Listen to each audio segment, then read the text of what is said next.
चलिए आज का जो अभी फिर देखिए, अब जो अगला टॉपिक है वो क्या है, किशोरावस्था। तो आप लोग को देखिए हम पीछे बता भी चुके हैं कि मनुष्य का, मानव जीवन का हर एक उम्र पर क्या है, उसका अपना अपना क्या है, अवस्था को निर्धारित किया गया है। तो जैसे मान के चले, जिस समय बच्चे का जन्म होता है तो उस अवस्था को क्या कहते हैं, शिशु अवस्था। फिर आता क्या, बाल्य अवस्था। फिर आता क्या, किशोरावस्था। फिर आता क्या, युवा अवस्था। फिर आता क्या, प्रौढ़ावस्था। और फिर आता क्या, बूढ़ावस्था। होता है ना जी, समझेगा। पहला क्या होता है, शिशु। फिर क्या आता है, बाल्य अवस्था। फिर क्या आता है आपका, किशोरा। हाँ, फिर आपका क्या आता है, युवा अवस्था। होता है ना। फिर क्या आता है आपका, प्रौढ़ावस्था। और फिर क्या आता है, बूढ़ावस्था यानी वृद्धावस्था आता है ना। तो इन सब चीजों में देखिए कितना है। तो अब शिशु कब कहते हैं, जब बच्चे का जन्म होता है, 0 से लेकर कितना तक, 5 वर्ष के उम्र करके बच्चे को क्या कहते हैं हम लोग, शिशु कहते हैं। जब 5 से क्या 10 साल तक रहता है तो उसको क्या कहते हैं, बाल्य अवस्था। और जब 10 से क्या बढ़ता है, कितना तक, 15, 17, 18 तक, उसको 10 से लेकर 18 वर्ष के उम्र की क्या कहते हैं, उसको किशोरावस्था। जब 18 से बढ़ता है 25 तक, तो उसको क्या कहते हैं, युवा अवस्था। 25 तक तो नहीं, 30 तक उसको मानिए। जब युवा कहां तक, 18 से लेकर 30 तक रहता है, युवा उसको क्यों कहा जाता है, क्योंकि उस समय में उसके शरीर में क्या होता है, एनर्जी की क्षमता क्या होती है, अधिक होती है। यानी वो किसी भी कार्य को क्या करता है, आसानी से करने की क्षमता होती। फिर आता का क्या, प्रौढ़ावस्था। न युवा है न बूढ़ा है, प्रौढ़ावस्था में है ना, समझिएगा। फिर आता क्या, युवा। उसके बाद प्रौढ़ा के बाद क्या आता है, वृद्धावस्था। यानी क्या कि ये हमारे जीवन का क्या है, अंग है। ये हमारे जीवन का क्या है, इस मतलब रास्ता से हमको क्या करना पड़ेगा, गुजरना ही पड़ेगा। यदि अकाल मृत्यु हो जाती तब तो उसका कोई बात नहीं, लेकिन यदि कोई सही समय पर मरे, सही समय का मतलब क्या, कि जिसको हम लोग 80 साल कहते हैं कि 80 साल में कोई मरता है तो ठीक है। हाँ, पोता पोती को खिला करके जाता है, नायत नतनी को खिला करके कोई यदि बूढ़ा व्यक्ति मरता है तब उसको कोई उतना कष्ट नहीं होता है। लेकिन जब यदि कोई युवा व्यक्ति मर जाता है तो लोगों को कितना कष्ट होता है कि नहीं। तो उसी में एक अवस्था क्या है आपका, किशोरावस्था। क्या है, किशोरावस्था। तो जितना भी आपके शरीर में परिवर्तन होता है वह सारा का सारा क्या होता है, किशोरावस्था में ही होता है। जितना भी आपके शरीर के आंतरिक बनावट हो, चाहे बाहरी आपके जो दिखाई देता है, वो सारा का सारा किस उम्र में, किशोरावस्था में ही होता है। दाढ़ी निकलना किशोरावस्था में, मूछ निकलना किशोरावस्था में। हाँ, है कि नहीं, मूछ निकलता है ना, लड़की सब को भी मूछ निकलता है। हाँ, अरे आप लोगों को नहीं है ठीक है, लेकिन किसी किसी लड़की सब को भी क्या होता है, दाढ़ी निकल जाता है, हाँ, मूछ निकलने लगता है। तो वो क्या होता है कि उसमें उस प्रकार का आप लोगों को पढ़ा है ना, कि हार्मोन पढ़ा है ना जी, पिछले चैप्टर में ही हार्मोन पढ़ा है ना, कि वो उसमें क्या, कोई पुरुष स्त्री में भी हार्मोन, यदि पुरुष वाला हार्मोन क्या हो गया, स्रावित हो गया, तो उसके कारण क्या होता है, मूछ वाला स्रावित यदि हार्मोन हो गया स्त्री में, तो उसको भी क्या होगा, मूछ निकलेगा, दाढ़ी निकलेगा। तो समझिए किशोरावस्था कहता है मानव में सामान्यतः लगभग 10 से 12 वर्ष, कितना, कहां तक, 18 वर्ष तक। कहां तक, कहता 10 से 12 वर्ष की आयु में जननांगों में कुछ परिवर्तन होने लगता है। इस अवस्था को क्या कहते हैं, जननांगों का मतलब क्या, आंतरिक भी हो सकता है, बाह्य भी हो सकता है। अब समझिएगा, आंतरिक का मतलब क्या, जैसे आंतरिक होता है जनन योग्य क्षमता, जो हमको दिखाई नहीं देता, लेकिन दाढ़ी आना, मूछ आना, बाल आना, हाँ, स्तनों का उभरना, ये सब जितना भी क्रिया होता है, ये सब क्या होता है, हाँ, ये हार्मोन के कारण होता है। और कब होता है, इसी किशोरावस्था में होता है। कब होता है, किशोरावस्था में, ठीक है। कहता कि जैसे कांख एवं दोनों जंघाओं के बीच बालों का आना, त्वचा का तेलिए होना, चेहरे पर फुंसियों का निकलना, देखता है ना, बर्रे सब निकलने लगता है। हाँ, तब जब बर्रे निकलता है, जिसको क्या कहते हैं, मुहासा कहते हैं ना जी, चेहरा पर जिसको क्या कहते हैं इंग्लिश में, पिंपल कहते हैं ना, जब वो निकलने लगता था क्या कहता है, अब तू जवान होने लगा है।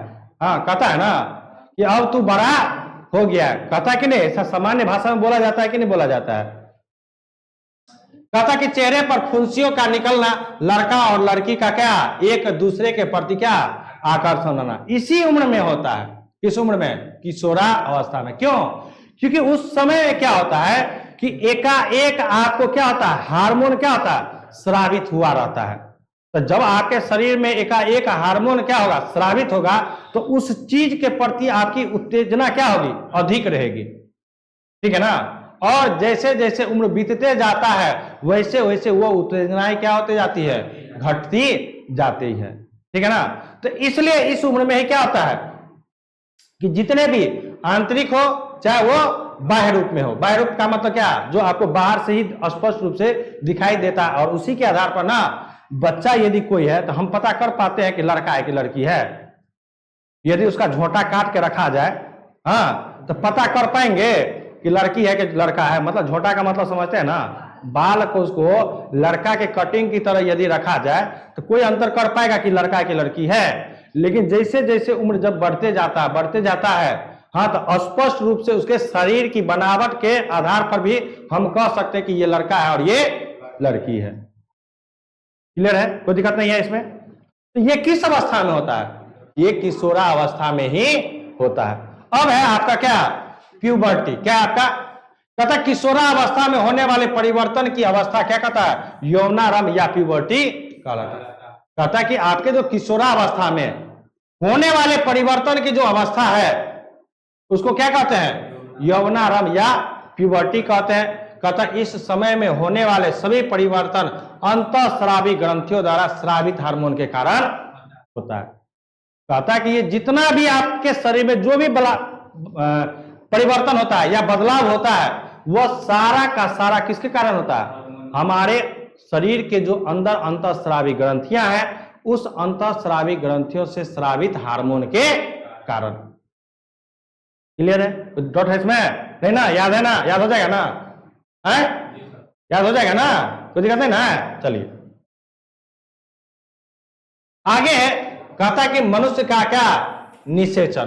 क्या है आगे? मनुष्य का निषेचन, यानी मनुष्य में निषेचन की क्रिया कैसे होती है।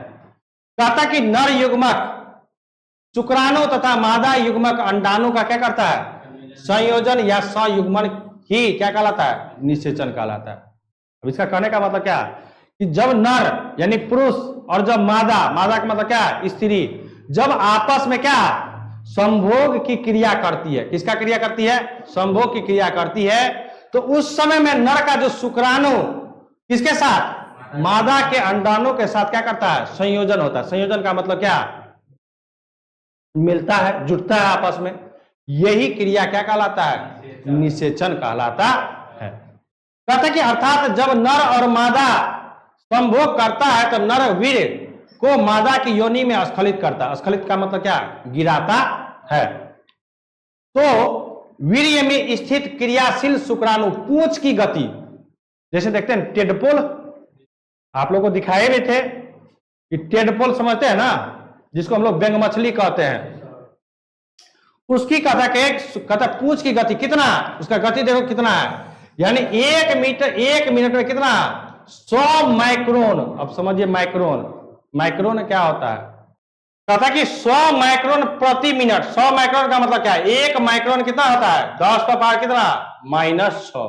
अब समझिए कितना तेजी से वो बढ़ता है। समझिए कितना। कहता है कि क्रिया से शुक्राणु पूंछ की गति का कितना होता है, 100 माइक्रोन प्रति मिनट की सहायता से गर्भाशय तथा फिर आगे फेलोपियन नलिकाओं के आगे वाले भाग में क्या होता है, पहुंचता है। और यहां तक कई शुक्राणु एक साथ क्या होते हैं, पहुंचते हैं। वहां तक कई शुक्राणु क्या होते हैं, एक साथ पहुंचते हैं। किंतु इनमें से केवल एक शुक्राणु ही फेलोपियन नलिका में पहुंचकर अंडाणु के साथ क्या करता है, संयोग करने में सफल हो पाता है, और जिससे क्या होता है, भ्रूण का विकास होता है। अब समझ सकते हैं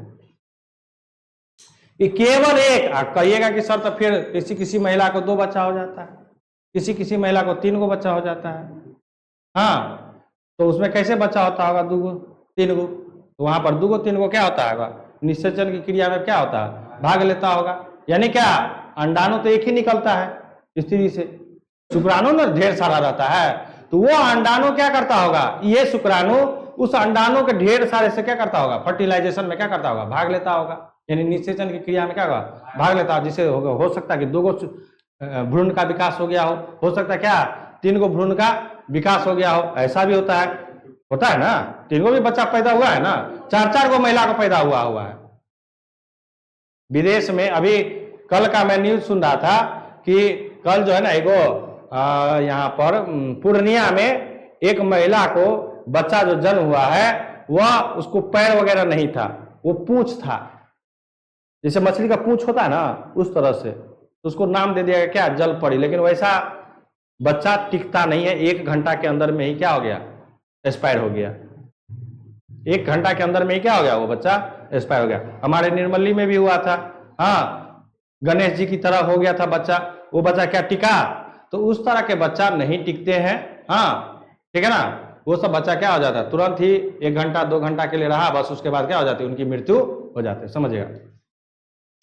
कहता कि अंडाणु का क्या होता है, संयोग करने में सफल होता है, जिससे क्या होता है, भ्रूण का विकास हो पाता है और बच्चे हुए शेष शुक्राणु फैलोपियन नलिका में चढ़ते समय क्या हो जाता है, नष्ट हो जाता है। और शुक्राणु फैलोपियन नलिका में लगभग कितना 12 घंटा तक क्या रहता है, जिंदा रहता है। कितना घंटा तक, 12 घंटा तक, समझ जाइए।